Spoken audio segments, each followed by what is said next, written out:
Today I'm going to be speaking to Matty Turner, someone I haven't seen for years. Obviously, well, I wouldn't say obviously, we were at Nottingham Forest together. So Matty's previously played for Nottingham Forest, West Brom, England youth. How's it going, Matty? Long time no see. Yeah, nice to see you, Danny. I think the last time I saw you was when I went to Bournemouth for a few days when I was in a bit of a bad way. And yeah, you dropped me back to the hotel. So great to see you, mate. And it's great what you're doing. So thanks for asking me to come on. Brilliant, mate. Appreciate your time today. And yeah, you're right. So obviously, when I was back at Bournemouth, this is going back to 2002, 3, 4-ish. And I remember just seeing you turn up to train. I was like, huh? I haven't seen him for years. And obviously, we've got chatting. And then before you know it, kind of 2 minutes into the conversation, I realised where you were at in terms of your career. Because I'd been there myself. And I kind of resonated with you. And yeah, since then, obviously, people go their own ways. You know what it's like when you're playing football. But like I said, appreciate you coming on. I've got a feeling that you've got a great story to tell, so I'm obviously really excited about this one. Just let us know, because obviously I want to take it back to the start, if that's okay. So obviously, I mentioned earlier you played at Forest with me, a year below me. I remember you as a really, really good player, and I'm not just saying that because you're here. People will make their own minds up based on what you say anyway, but anyone that knows you from the footballing perspective, they know obviously the level you were playing at. And the type of player you were. And I always seen you, someone who was younger, was playing an older age group, sometimes 2 or 3 years older than what you actually were. So that in itself, especially at the age of like 15, 16, that's a massive achievement. So for me, before I even touch on Forest, talk to me about kind of where it started for you in terms of like a youngster kicking the ball around. Yeah, so my brother was 3 years above. So I used to go down to Forest at 6, and he was playing at under 9s at Forest. And then Mick Rayner, who you know, Mick Rayner then said, Matty, join in. And I had to wait for a few years because it started at under 9s back then. And I just started playing, Alan Hill, who we all know as well. I just started playing in with Baz's team. And then, suddenly playing for City Boys. And that's when the scouts come. And, and then the hype starts happening where you go into the England at Oakham. And fortunate enough for me was, I was lucky to represent England the 16s, my first cap in Poland. And for me, singing that national anthem was such a proud moment for where I came from the age of 6. But, I grew up in the same school class as Jermaine, as people know. I think people know this. I grew up in Clifton, Jermaine Jenis. We grew up at the same time. We played together in Blessed Robert Wimberpool Catholic School. And, all you focus on back then was to play football. But the most important thing, I think, for us, Danny, was to enjoy it and being around your mates. Some friends that I had back then, I've still got now. And, it was good times. It was great times. Mm. And again, so obviously at that age, when you're 6, 7, 8, I'm assuming you're probably the best in the street, best in the area. Everyone's talking about Matty, best in the school. You're obviously playing for the county level and whatever else. So talk to me about that, because obviously with that, at that age, you probably don't see, like, there are added pressures. I had it as well, but I didn't feel the pressure. For me, it was just about getting up, going and playing football. If everyone else wants to talk about how good Matty is or Danny is, I was like, okay, whatever. And the blessing for me was my parents didn't really have a clue about football. So whenever people are in their ear talking about, oh, Danny's really good, they're like, I don't know anything about it. So for me, that grounded me, as well as my general upbringing anyway. But how was it for you? Well, that's a good point, because I've always had an issue with my ego anyway. So I have to suppress it. I have to work on it. Even now I have to work on it, especially with the amazing things that happen in my life. So I talk about ego a lot when I'm mentoring athletes. But back then, I remember, in the school teacher used to come and he used to pull you. This is what he used to do with me. Mr. Jennings used to pull me out at 6, pull me out of class so I could play with the oldest boys in the junior school. And that's what he used to do. And I remember a guy, Jermaine Jenis' best mate, Craig Anderson, where I could feel that he was a bit like, why aren't I being pulled out of class? So that's where that, your chest pumps out. And then I'll go and play with like the 3 years older boys, but I would be the star. So I would be scoring all the goals, and we win all the local tournaments, that playing for the primary school tournaments that we used to go into. And I score all the goals. And everyone used to talk about it. But I felt different that day. Mr. Jennings came into one of my classes to say, "Come on then, Matt, we're going to play in a tournament now." And to be honest, looking back now, obviously we're going to talk about this, what happened in my journey, but, you know, that putting young players on a pedestal, and it got worse and worse as time went on for me. I felt it, like I felt people spoke to me differently. I spoke, you know, the way people always used to talk to my mum, you know, Matt is fantastic. And then we could talk about Joe Cole, because everyone knew about Joe Cole at 13 when I used to go to Lillishore. And, you know, and then Paul Art pulling me out of school at 15 to play with the under-19s, and like playing with like Marlon Harewood and Richard Cooper, who played for England 20s, that's now the academy director at Mansfield, and even playing with my brother. And the bad thing at the time was my brother was going to get released. And I can talk about, you know, what happened. Stuart Pearce was, you know, was going to release my brother, and part of me signing for Forest really was, you know, I'm going to sign, but you're going to give my brother another year kind of thing, which did happen. And, you know, but that wasn't the right thing to do from Stuart Pearce, which he's put in his autobiography. But for me, that putting the kids on a pedestal now and what they go through, my brother's kids at the moment play at Forest, and it is a lot what they do now, Danny. The kids, I don't know if you know the structure with academies. No. For me, it's a lot. And when we was playing, we could play on a Saturday afternoon. Do you remember we used to play on a Saturday afternoon? Yeah. So I played for Parkhead. And then, like, you know, like you played, and Michael Owen played for his Saturday team where he scored 100 goals. But all that stopped a little bit after us, didn't it? Where you couldn't play for your club on a Saturday. Yeah. I mean, that's, for me, I remember just playing as much as possible.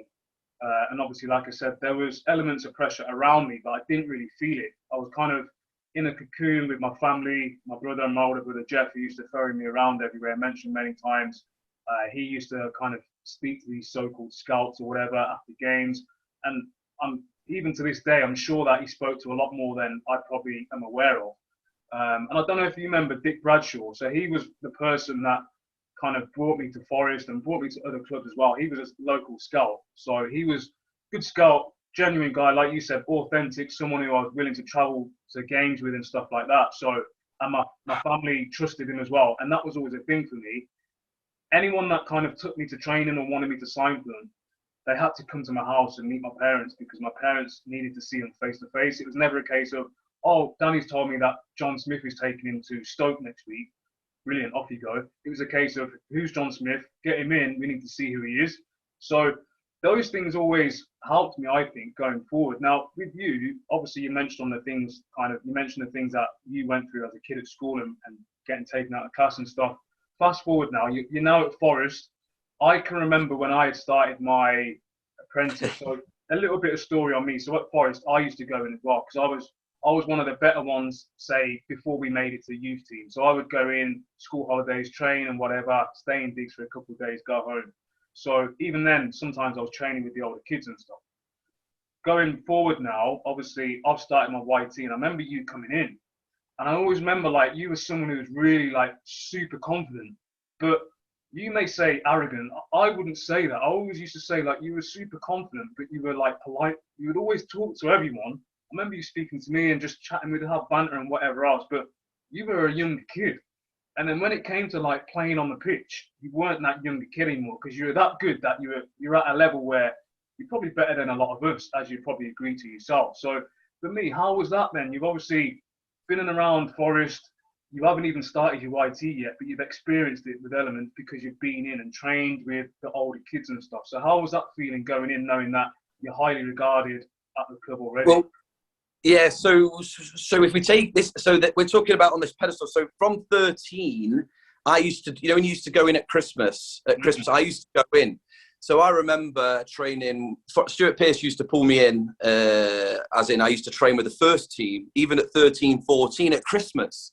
Wow. So I remember, you know, one Christmas it was snowing. I remember being on a five-a-side team with Chettle, Woney, Norm, and that's how they tried to integrate me. So I was put there quite early. And I remember speaking with Joe at Lillishore. Joe used to train with the first team at West Ham at a young age. And then when Joe was 15, he was playing with the first team at England just to get him ready for it. So it was a bit of that same process. That's what they used to do. And for me, when you're talking about a guy that used to, like, I wanted to be, this is a tough one. So Ray Medwell was the local scout for Man United. Dave Bushell, Paul McGuinness, and he took me up to Manchester. I played, and I was good. And I truly believe I was gifted by God with a talent. I knew I was special, and that's not. I don't want that to come across as arrogant, but I knew I was special. And Alex Ferguson, this is a good story. Alex Ferguson rings my house phone, and my mum answered. He went, "Hi, it's Alex. Hi, it's Alex. Karen, I just want to speak to you about Matty." And my mum went, "All right, whatever, Kev," and put the phone down. So she thought it was my uncle messing about. So anyway, he rings the phone again, and he goes, "No, Karen, it's Alex Ferguson. We want to sign your son." And Dave Bushell, Paul McGuinness, they want to put a contract on the table.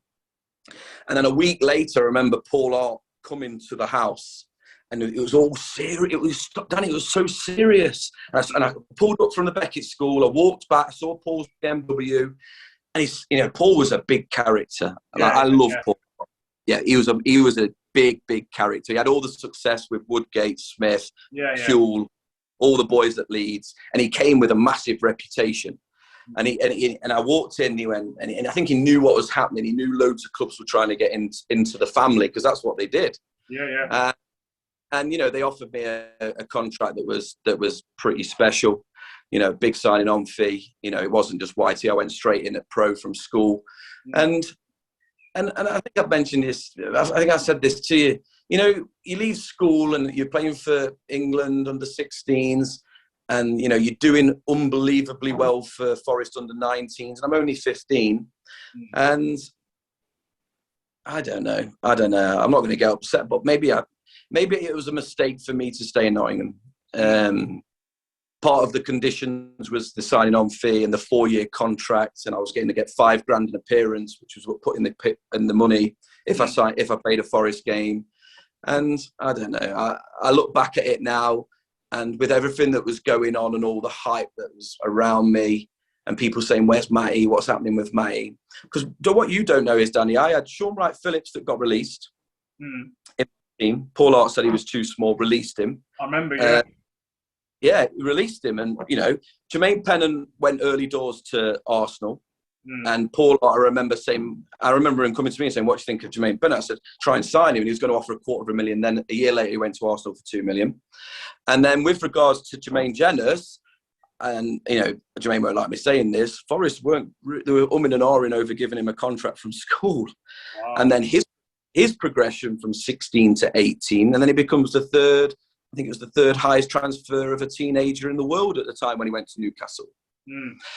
So I think it's great that we're talking, because we're looking at that movement and the resilience and moving forward.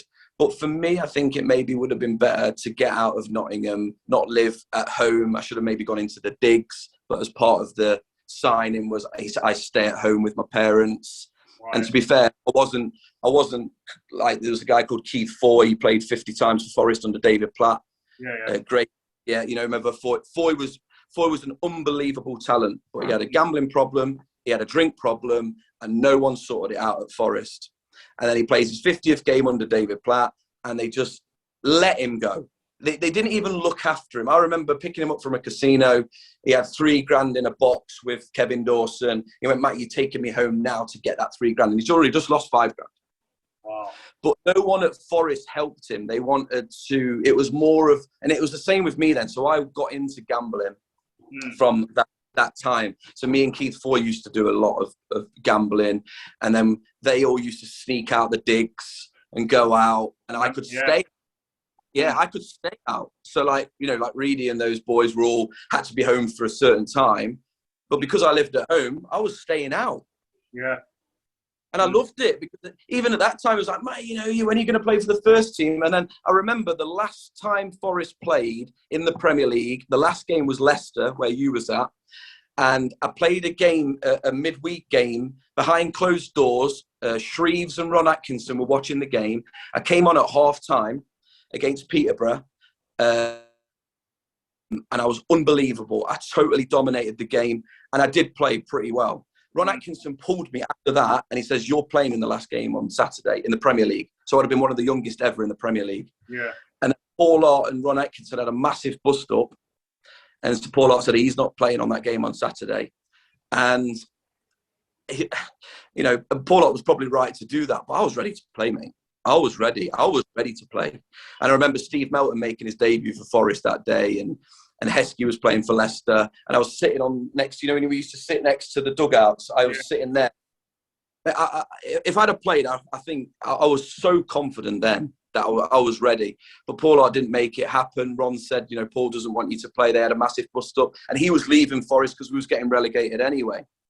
But then lastly, because of the, you know, this ego that I like to talk about, then Reebok was contacting my mum and dad, and they wanted to do a sponsorship deal.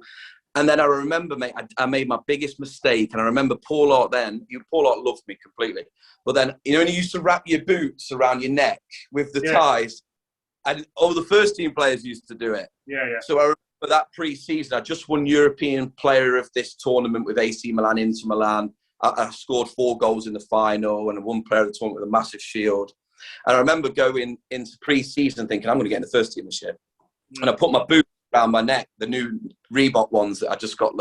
Mate, Paul Hart took them off my neck, threw them, and that was the start of the end of Nottingham Forest. He took them off me, and mate, he went ballistic. I can imagine, because Paul Hart, if anyone doesn't know, he was like a hard taskmaster, like proper old school. And yeah, I can imagine him seeing them boots like that. He wouldn't allow that, any coloured boot, because around that era, that was when like white boots and stuff was starting to come out. Any youth team player that even tried to look at a pair of white boots, it weren't happening. So yeah, I mean, you touched on Sean Wright Phillips and people. I remember like staying in digs a little bit with Wright Phillips. I think it might have been like one summer or something. Obviously, I was small, still am now, and he was even smaller. So again, it doesn't surprise me that he got released. And you mentioned obviously the scenario there about kind of one manager wanted you to play, Paul Hart didn't want you to play, and these are the things that people don't see. They just assume that, okay, well, Matty's there, not getting in because something bad's happened, or he's not getting in because maybe the time's not right. But they don't understand the little things that can happen behind the scenes that can basically make or break your career going forward. And who knows what would have happened if you'd have obviously stepped on the pitch. Daddy, that is such a good point. If I would have played in that game, I think I would have dominated again. And I know that sounds crazy, but I think I'd have dominated that game in that Premier League because it was the last game of the season. Forest were relegated. Leicester were already up there.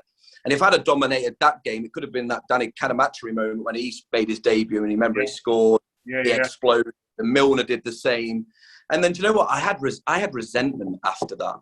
I had resentment.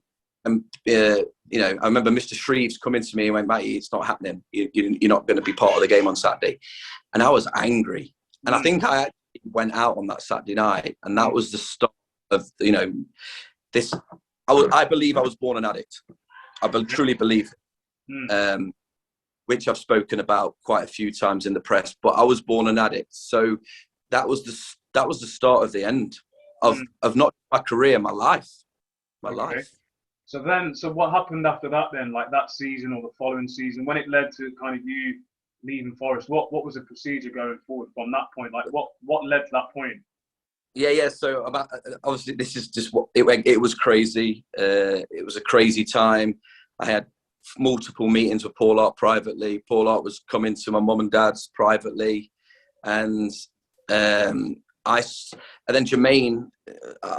With Jermaine, with his career, I was so proud of him. You know, I don't think that I had resentment watching my England team and my Forest teammates all making it. You know, my team was quite a special team. You know, Gareth Williams made it. You know, Michael Dawson, Andy Reid, Jurgen Bopp. You know, we had some fabulous young. We got to the semi-final of the Youth Cup. Pennant scored the winner, and we lost. But I don't want people to feel that I was angry or resentment towards them. It was more about myself. It was all about myself. So with Forest, Prutton was the first one that got in the team. Yeah. With that, and you know, I'm not going to be harsh to Prutz because I was proud of everyone, but Prutz wasn't the best footballer. I think people know he wasn't the best footballer. You know, we played together in England under 18s, but he was a big boy. You know, he was a strong, powerful runner. Yeah. And so Prutz was the first one that got in the team. Then Jermaine made his debut on Sky. He was the next one that got in the team. And me and Reedy, like Reedy is a special talent. Reedy was a special talent. Yeah. For me, Andy Reid should have played for Man United. Reedy should have played for Man United. He had issues with his diet. He only could eat chips. I'm sure he's shared these stories. So Reedy was a special talent. I remember I was in gigs with him. Yeah. And with regards to Forest, I was getting angrier and angrier. And I remember Steve Wigley pulling me in. He went, Matty, you and Reedy are a certain body type and you have to grow into your body. And I thought it was an excuse. And David Platt pulled me in and he went, Matty, what's wrong? And I said, I should be playing in your first team. I actually sat with David Platt, but I did it behind Paul Hart's back. So he said, what's wrong? I said, I should be in your first team. And Paul Hart found out. He went absolutely berserk that I went into Platt's room personally. And then, mate, this is the start of the end now. I started playing up. I started being horrendous. Paul Hart told Jermaine to stay away from me. And then Jermaine came back to me and says, Matt, I can't even come into training with you. I can't pick. I used to pick Jermaine up every day from Clifton to bring him into training. And obviously when I got the sign on fee, I got that brand new car. You know, I had the personalised number plate S123 Matt. Just for a laugh, I parked in the Gaffer's car parking space with S123 Matt. That's quite a story that everyone likes to laugh about. And, you know, I was being crazy. Yeah. And I remember going up to the academy and I was messing around for 6 months to get out of the club. 6 months. They still wouldn't let me go. And Paul Hart Paul Hart, I love the guy. I was speaking to his son only this afternoon, Jamie Hart, who's, as you know, a football agent. He sat me down and he went, and I cried my eyes out. He even cried with me. He says, are you going to do this? Are you really wanting to leave? And I said, I should be in the first team. I'm ready to be in the first team. And he got up, and this is no bad judgment on Paul Hart. He got up and he punched the bar at Wilford. At the training ground. He punched it, put a hole through the bar and stormed off. And I walked home from there back to Clifton Grove. And that was on the Wednesday. And then on the Friday, I got a phone call from the secretary. I think it was Debbie. Debbie said, Matt, can you come in on Friday morning? So they're all there. John Pemberton, Paul Hart, Steve Wigley. And he sat me down. And and he'll tell you this is the truth. He said, sign those forms and F off. And I've been there from 6.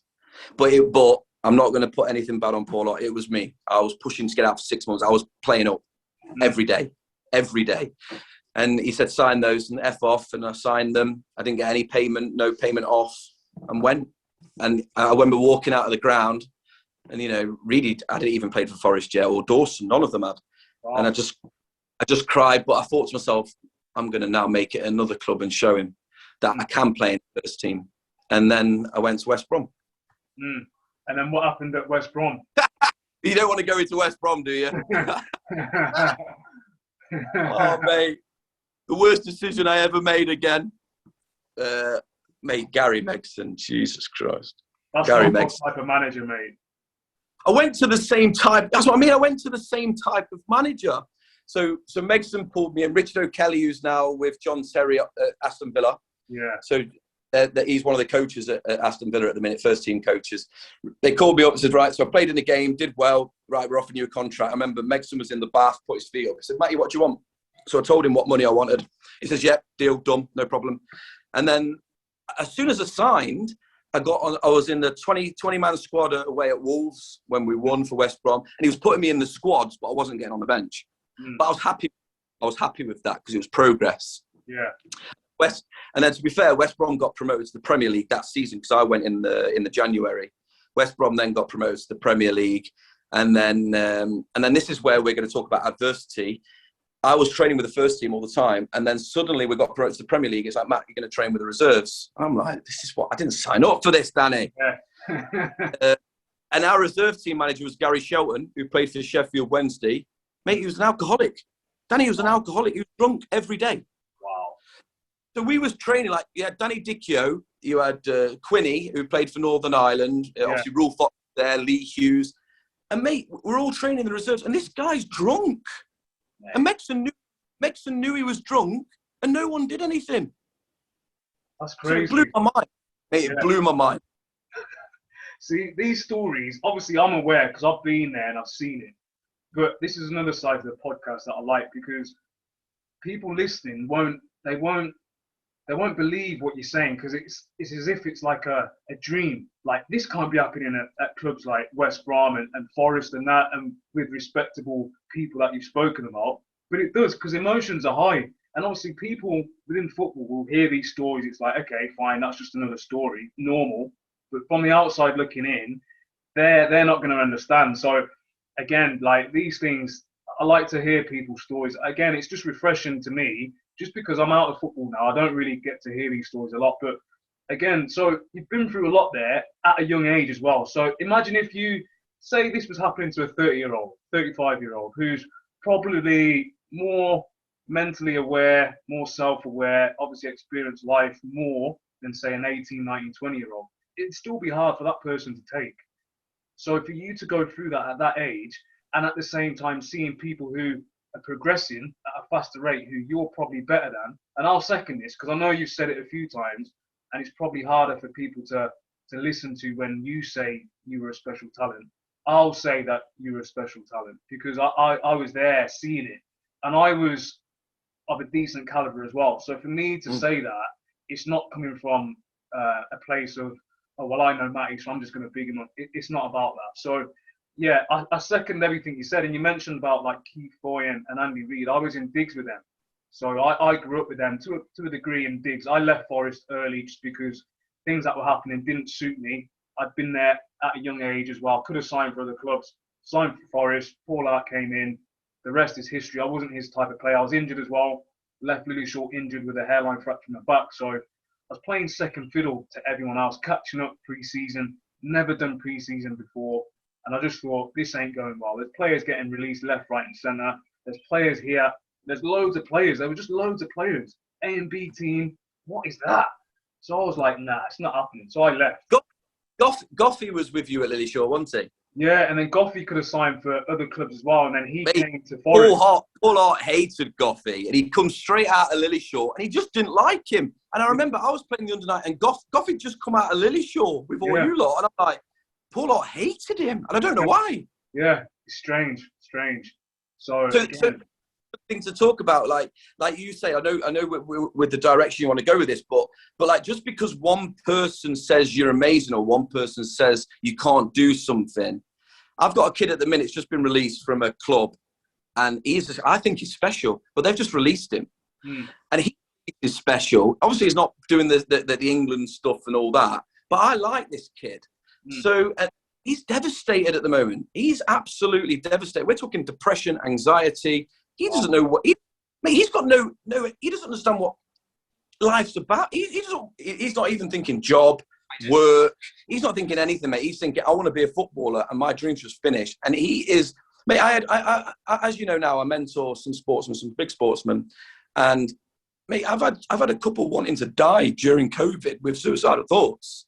Wow. And when it gets to that level where people are ending the life, then this is why I live giving back now. So this is why I do things like this, because we have to have awareness of there is a life after football. Definitely. And that's one of the reasons why I do the podcast. It's not, again, people will always touch on their experiences, and within that, if they've had mental ill health, then if they're happy to talk about it, fine. For me, my main focus is about the transition, because as you know, when you're growing up, no one told you about maybe have an outside interest, because it's probably going to make you perform better on the pitch, even though you were playing well anyway. It was all football. And then whenever anyone spoke about anything else, it was like, as if it was like a cardinal sin, like, no, you need to eat, sleep and breathe football. So then when you leave football, if you haven't got that mindset that, okay, well, I need to work, I want to do something else, whether it be in sport or not, then you're going to be left in that bubble where it's like, I've lost my identity, I don't want to speak or socialise with friends for fear of embarrassment. And it doesn't need to go down that route. You have got skills that are suited to other careers. And I love that. So when I went so just go back to West Brom, because we're on to West Brom now. Megson made me move. He gave me, I think it was £7,000, £5 grand for relocation. And mate, my life was my mum and dad and living at home. So he made me move to Sutton Coldfield, mate. Oh my! I'm telling you now, right? I bought a house in Sutton Coldfield, and that was the start. That was the end, mate. I was in the bookies every day, every afternoon, every afternoon. Wow. There was me and Bob Taylor, Super Bob, Yeah. Little mate. We was going to the pub in the afternoons and driving home. Wow. Wow. This is every week. And no one was there for me, not one person. And then I remember something happened at a club at the Belfry, and I don't need to bring this up, but Danny Dickio was doing some DJing, and obviously, Lee Hughes is playing this game for me that I'm doing for Gary Birtles. Yeah. And Hughesy was going off the rails at West Brom, and all Megson cared about was him scoring. Mate, I trained once with Hughesy, and he's cutting everyone up. He's cutting everybody, like jumping into everybody. And I remember saying, what's wrong with him? And we know issues and we know what happened with, prison. But Hughesy was a great lad. But you could see that there was no structure. There was no help. And when I started living on my own, mate, I locked myself in the house. All the neighbours, they knew I was, but that was the end. I didn't want to play League One, League Two. I only wanted to play Premier League. Or Championship. So when this started to deteriorate, I then started drinking, just going crazy, mate, out all the time, locked myself in the house, and I lost my identity. My whole self-worth was at the bottom. I had no self-worth. I talk about self-worth now, my self-worth journey. I didn't love myself, and I was making bad choices and bad decisions. I was sleeping with different girls every week, and people go, oh, yeah, you had all these girls. But trust me, sleeping with girls and you think it's a good thing every week is not good for your self-esteem, as we know. You're just doing it for the buzz. Everything was about the buzz.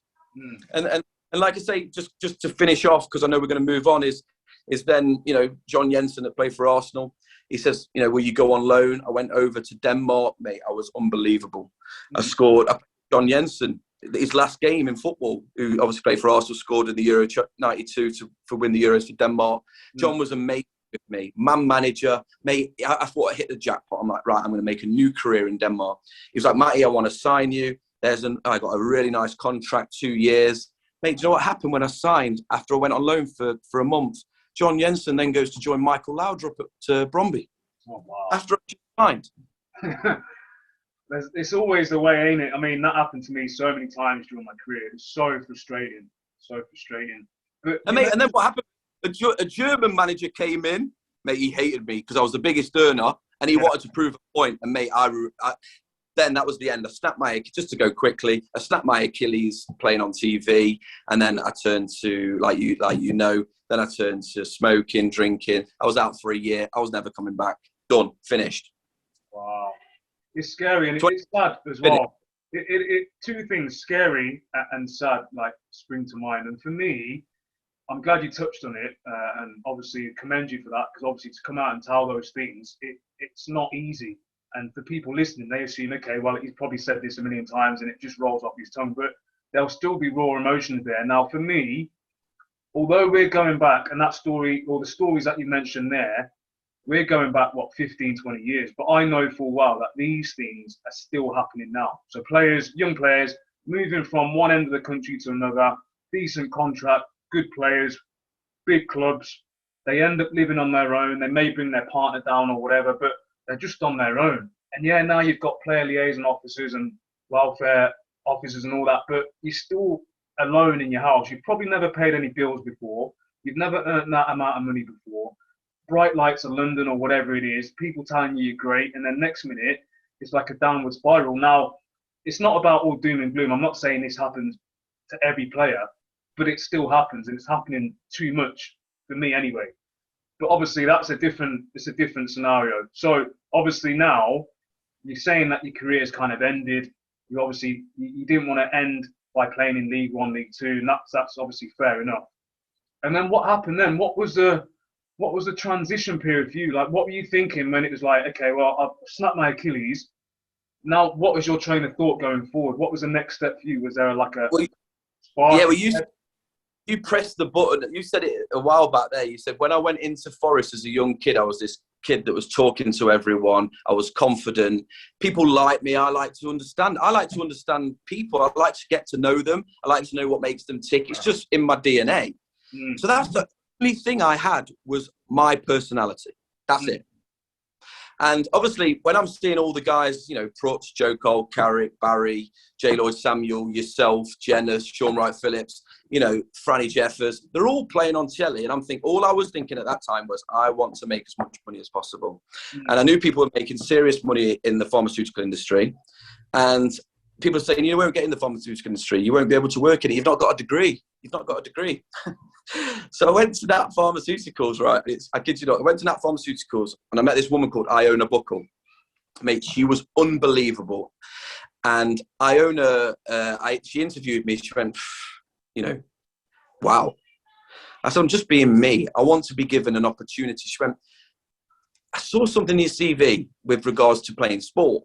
And I said, well, everyone, I know everyone within this organisation has got degrees. I said, but I want you to take a punt on me. I want you to believe in me because I will do great things here. But 18 months later, I was salesperson of the year.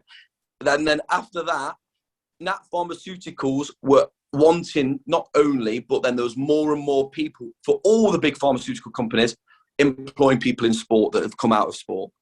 Wow. And I remember going to my first, when you sign your contract with Nat Pharmaceuticals, you have to go and stay in a hotel for 3 months, mate. You can't go and talk to doctors about drugs. I was selling OxyContin at the time, the one that's abused in America, you know, the opiate that they're all abused. Yeah. And I was selling OxyContin. So it was serious stuff talking to doctors, because if someone came in with cancer pain or severe back pain, then instead of giving them, you know, ibuprofen or paracetamol that wasn't working and tramadol wasn't working, then you give them something strong, opiate like MST, morphine. But ours was one with less side effects, but it's very, very expensive.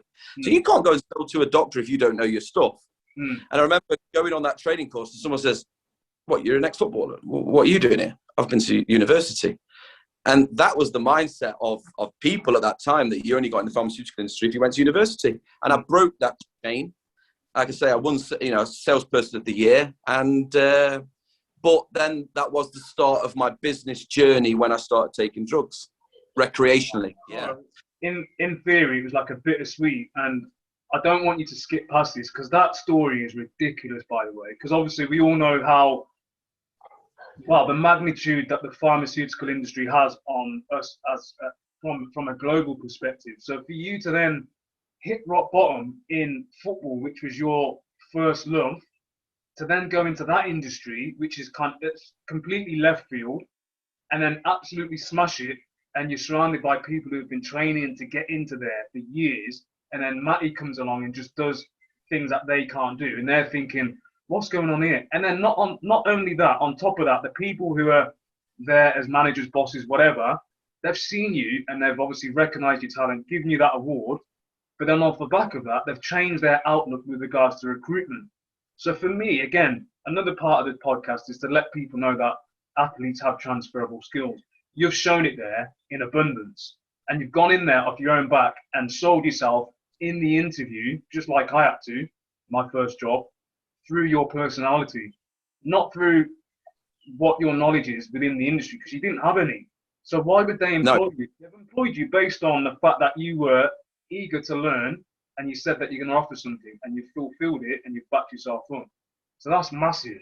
So elaborate on that. So obviously now, so you've got that award. They've changed their outlook on their recruitment. You've been really successful, but you're then surrounded by these so-called drugs that you talk about.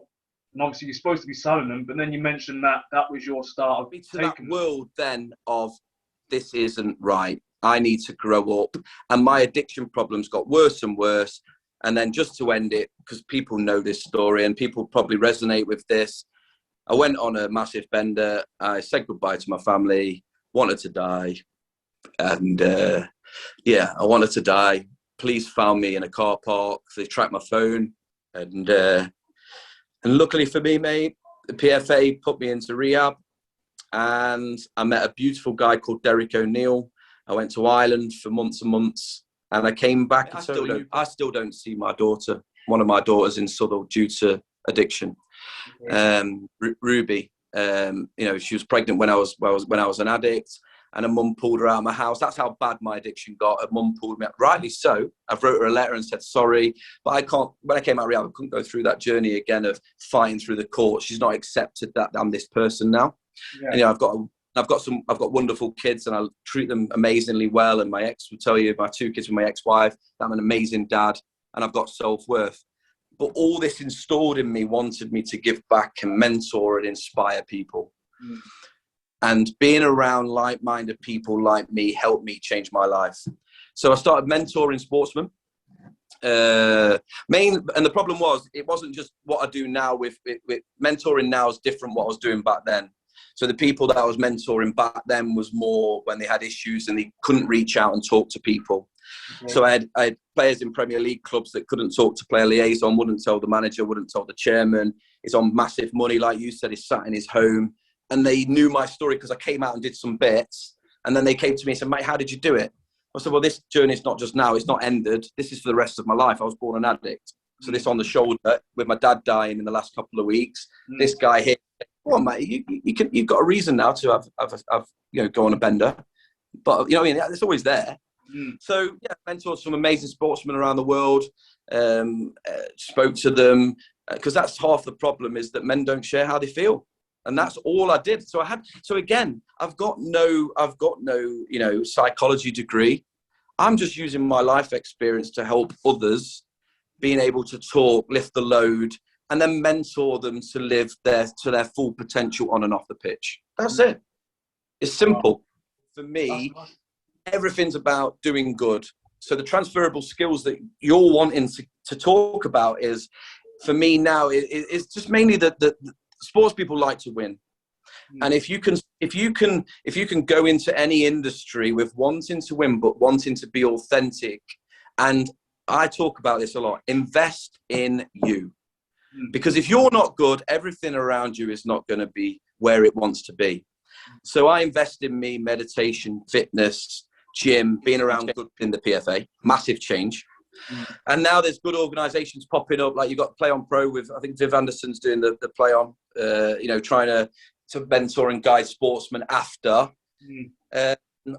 And, my thoughts and feelings with that after football is, I don't know, you've got to find that passion, right? You've got a passion for doing this and helping, wanting to help footballers now have a goal and a vision and a mission after football. But to be fair, as things change massively, yes, things have changed. But it's like racism, mate. You imagine you had racism when you was younger. It's until collective we all get together as people that will help sportsmen after. And you doing this and raising awareness, and your platform may be a lot less than Joe Cole that he's doing his podcast. But collectively, as people, we can come together and make sure that athletes have something in mind that will give them passion and a fire in the belly to do good after sport. Definitely.